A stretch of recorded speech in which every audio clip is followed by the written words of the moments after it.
kasih buat kesempatannya Ko Heri di tempat ini. Juga terima kasih buat semua para pengurus yang sudah membuat acara sedemikian rupa. Juga terima kasih kepada ketua saya Konesa yang sudah bersama-sama ada di tempat ini. Juga ada teman-teman yang lainnya. Kasih tepuk tangan dulu dong. Wow. Saya ketawa-ketawa gini tapi dengkul saya kayak kemerotak gini. Oke. Apa kabarnya? Nah, gitu dong, kedengaran suaranya. Ya, saya dapat tema ya waktu saya dihubungi Andrew. Sam, nanti bantu ya di tanggal ini 27 ada worship night. Nah, bayangan saya itu jadi worship leader saja di tempat ini. Tetapi terus ada embel-embelnya waktu ketemu. Nah, nanti sisanya itu kamu sharing temanya sukacita. Terus saya gini, waduh, kena jebak ini saya.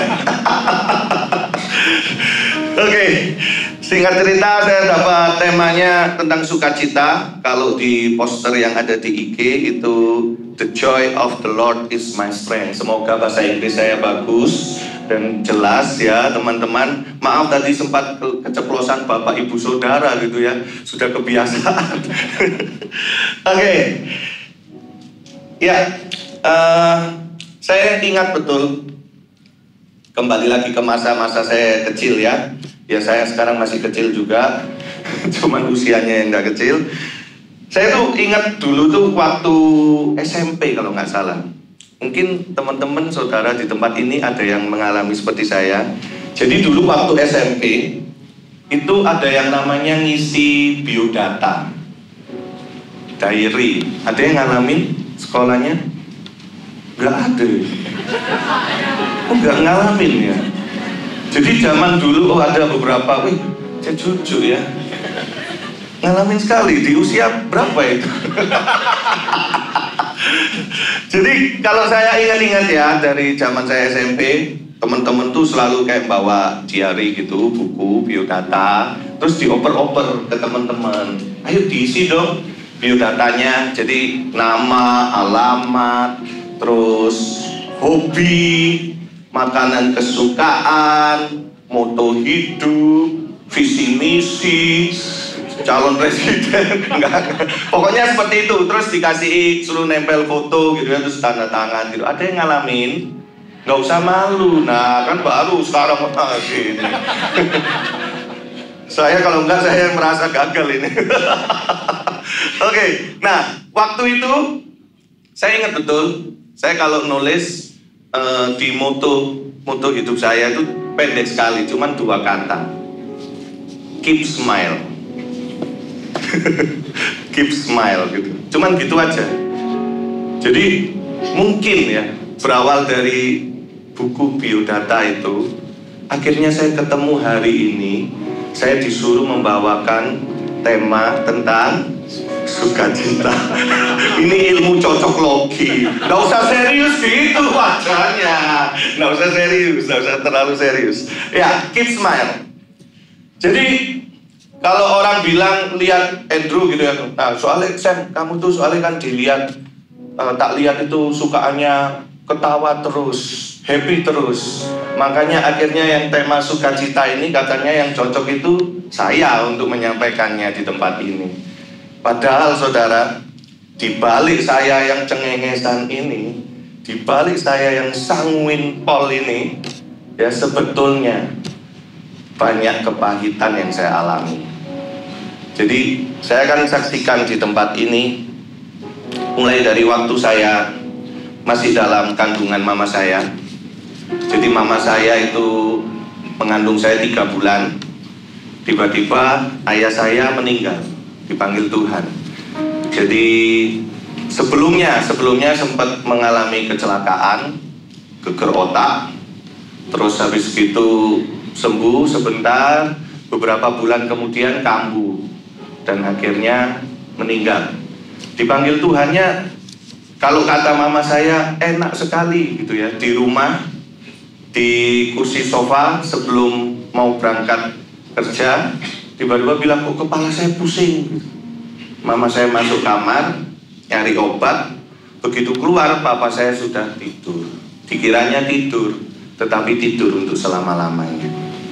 Jadi, sampai saya lahir, saya tanpa melihat seorang ayah dalam hidup saya. Cece saya sempat lihat sebentar. Tetapi saya waktu lahir, saya tidak tahu wajah papa saya seperti apa. Singkat cerita, baru tahun lalu kalau nggak salah, beberapa bulan yang lalu, mama saya itu bongkar-bongkar gudang, terus menemukan semua foto-foto pernikahannya. Habis itu jelas wajah siapa ayah saya. Dan saya kaget, ada satu album yang menunjukkan bahwa ayah saya itu ternyata seorang pelayan Tuhan di tempat ini. Jadi waktu papa saya sebelum meninggal, kalau nggak salah ceritanya mama saya ya, dia bilang gini, Li, jadi mama saya namanya Lili, Li, nanti anak sing di dalam kandungan ini nanti sing terus no pelayanannya papa.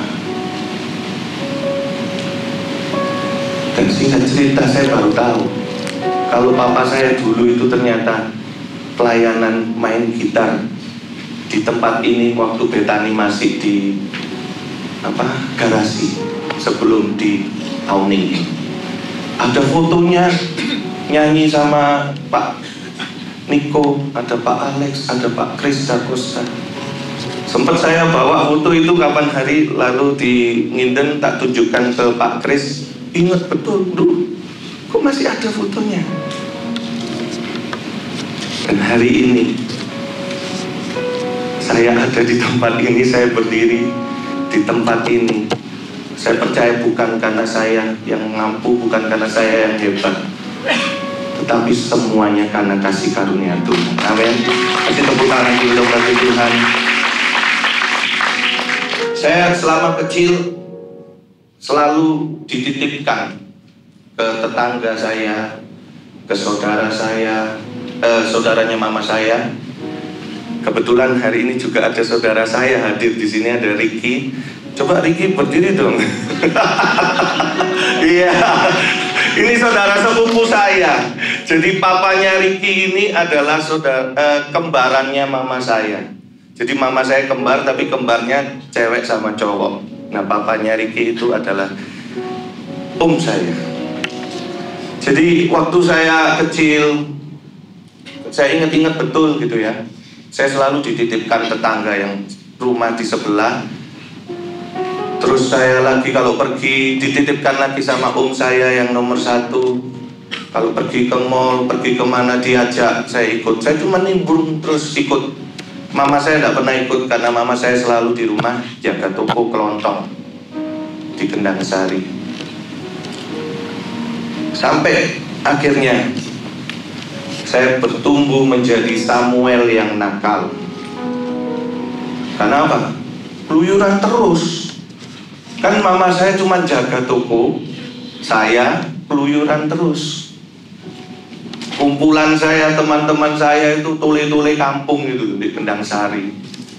Jadi kalau panggil-panggilan gitu ya, maaf ya, ini agak rasis gitu ya, wih Cino sampai kayak gitu. Tapi saya happy, saya biasa saja karena saya anggap wah ini teman saya. Dari situ saya SD saya berteman dengan teman-teman kampung, ikut nguber layangan gitu ya. Dipikir, kok ini gak usah melok-melok Cino, kok lah apa melok-melok ngambil layangan lah iso tuku dewe, gak iso, gak ada uangnya. Saya nyolong mangga, naik pohon keres, kepleset saya jatuh nyemplung got. Pulang-pulang saya berubah ras, sudah bukan Cina lagi. Mama saya kaget waktu masuk. Wih, stop di situ. Saya disemprot lagi. Saya ingat betul. Sampai ini saya tahan-tahan ya. Saya tuh sampai besar, akhirnya saya tuh punya pertanyaan yang menumpuk di dalam pikiran saya. Saya tanyakan akhirnya ke mama saya, Mas, wajah papaku itu kayak apa? Yang kayak gimana? Nggak ada. Dijawab gitu terus, nggak ada. Papamu sudah di surga. Jadi mama saya ini setelah ditinggal oleh ayah saya, dia single parent, dia membesarkan Cece dan saya sampai besar tanpa ada bantuan dari siapapun. Mama saya cuma terus jadi pendoa, akhirnya berdoa, dan tidak mau menyimpan foto-foto orang yang sudah meninggal itu. Mama saya tidak mau disimpan. Jadi baru banget beberapa bulan yang lalu saya akhirnya melihat. Even ke kuburannya saja saya tidak tahu kuburannya, cuma tahu di Kembang Kuning. Tapi blok mana saya tidak tahu. Saya tidak tahu. Ada begitu rasa pahit yang besar dalam hidup saya. Saya pahitnya, kalau orang mungkin pahitnya kepahitan sama siapa? Manusia, sama orang. Sama siapa? Ayahnya mungkin, sama mamanya mungkin.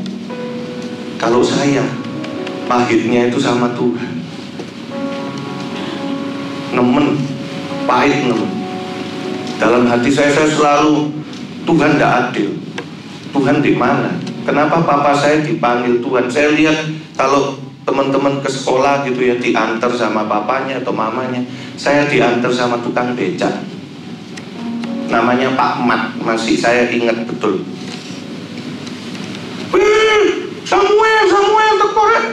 Di gedung itu tak tutung, numpak becak gitu.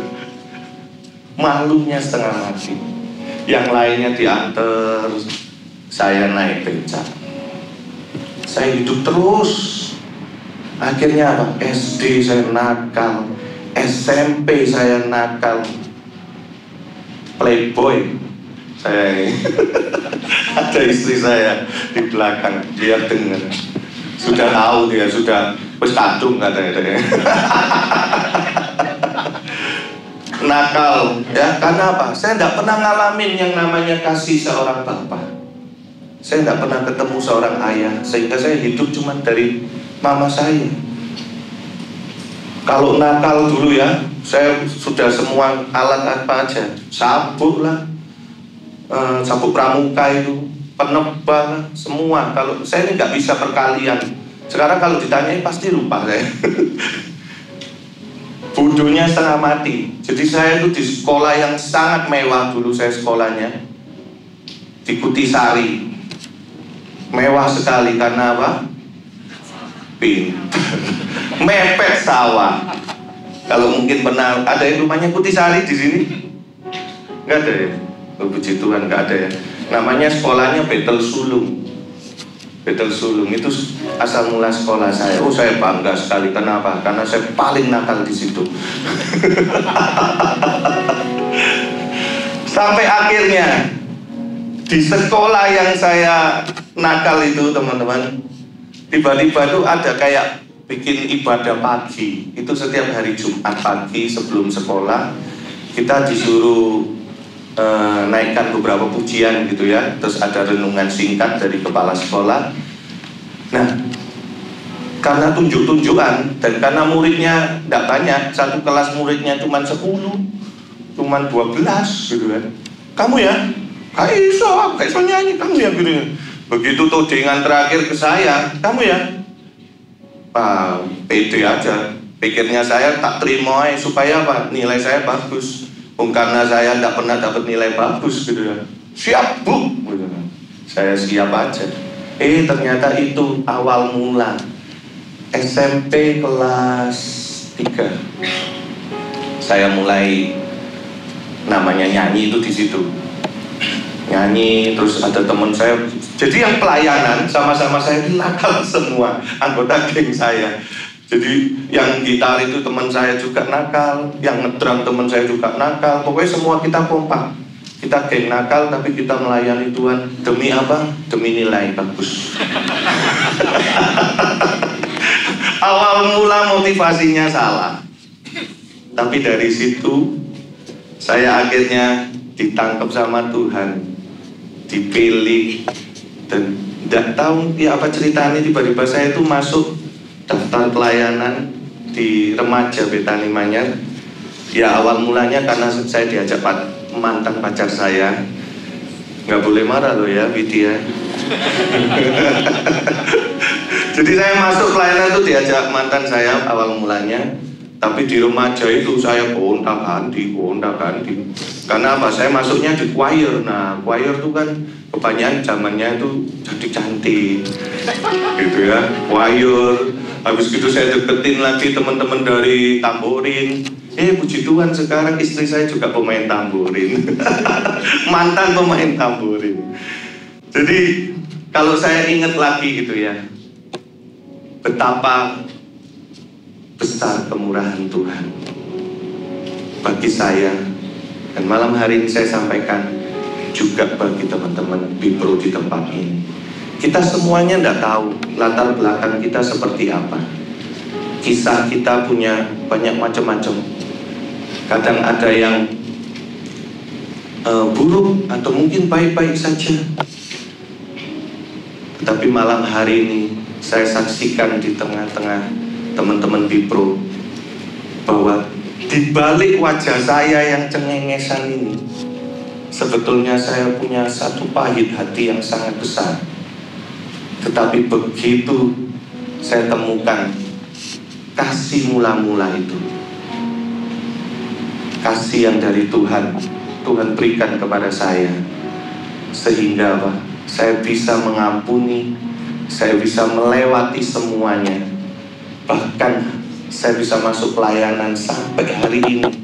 Kalau saya bisa dikasih kesempatan sharing di tempat ini, saya mau terus ingat betul bahwa semuanya dari Tuhan. Semuanya kita kembalikan untuk Tuhan. Amin. Saya mau ajak buka 100 ayat malam hari ini. Dan sudah di pemandu dari belakang ya. Oke. Ayat yang membuat saya bertobat ya. Satu ayat tadi lupa belum dicatat di belakang. Di Roma 12 ayat 1. Bisa dibantu ya. Roma 12 ayat 1.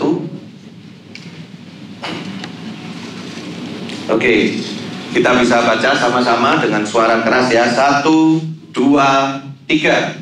Karena itu, saudara-saudara, demi kemurahan Allah, aku menasihatkan kamu supaya kamu mempersembahkan tubuhmu sebagai persembahan yang hidup, yang kudus, dan yang berkenan kepada Allah. Itu adalah ibadahmu yang sejati. Ini satu ayat pertobatan buat saya. Kenapa? Karena saya nggak hidup kudus, karena saya nakal. Tetapi saya bisa masuk pelayanan awal mulanya ya karena ikut-ikutan. Tetapi begitu saya dapat ayat ini di retreat, saya ingat betul di retreat Pondok Pamuji. Karena itu saudara-saudara, demi kemurahan Allah aku menasihatkan kamu supaya kamu mempersembahkan tubuhmu sebagai persembahan yang hidup, yang kudus, dan yang berkenan kepada Allah. Itu adalah ibadahmu yang sejati.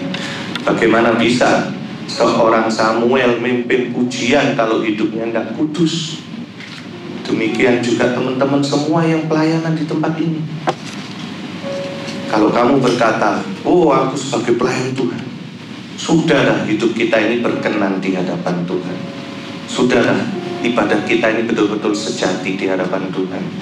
Kalau sudah kita temukan kasih mula-mula kita kepada Tuhan, maka akan ada sukacita buat setiap kita. Kita buka di Amsal 17 ayat 22. Amsal 17 ayat 22.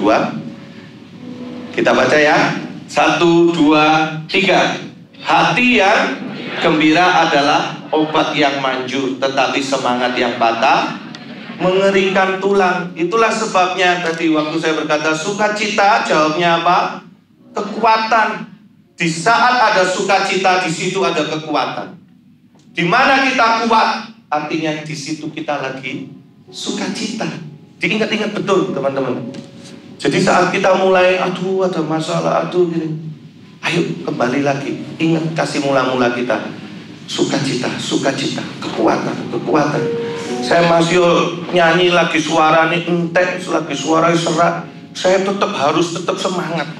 Saya harus tetap sukacita. Kenapa? Karena saya melayani bukan hanya melayani manusia, tetapi orang yang saya layani bukan sembarang orang, bukan sembarang pribadi, tetapi dia Allah, dia Raja. Siapa Samuel ini di belakang? Tetapi Samuel bisa dipilih, Samuel bisa dipakai oleh Tuhan. Kalau kita tidak pelayanan sungguh-sungguh, kita mengecewakan Tuhan. Satu ayat terakhir, Filipi 4 ayat 4. Filipi 4 ayat 4. Nah, baca yang paling keras ya teman-teman ya. 1, 2, 3. Bersukacitalah senantiasa dalam Tuhan. Sekali lagi kukatakan, bersukacita. Di saat engkau lagi ada masalah, sukacita. Di saat kita lagi sakit, tetap sukacita. Di saat kita difitnah orang, tetap sukacita. Lu lah gendeng po, mesam dewi. Iya kayak saya tadi nari-nari dewi. Saya selalu kalau di mimbar itu goyang sendiri gitu ya. Kadang rekan saya audit itu sampai gendeng. Soalnya gerakan saya itu selalu memang anti mainstream gitu ya. Malam hari ini mau sukacita. Kok lemes semuanya ini? Mau sukacita? Coba pakai berdiri dong. Ayo.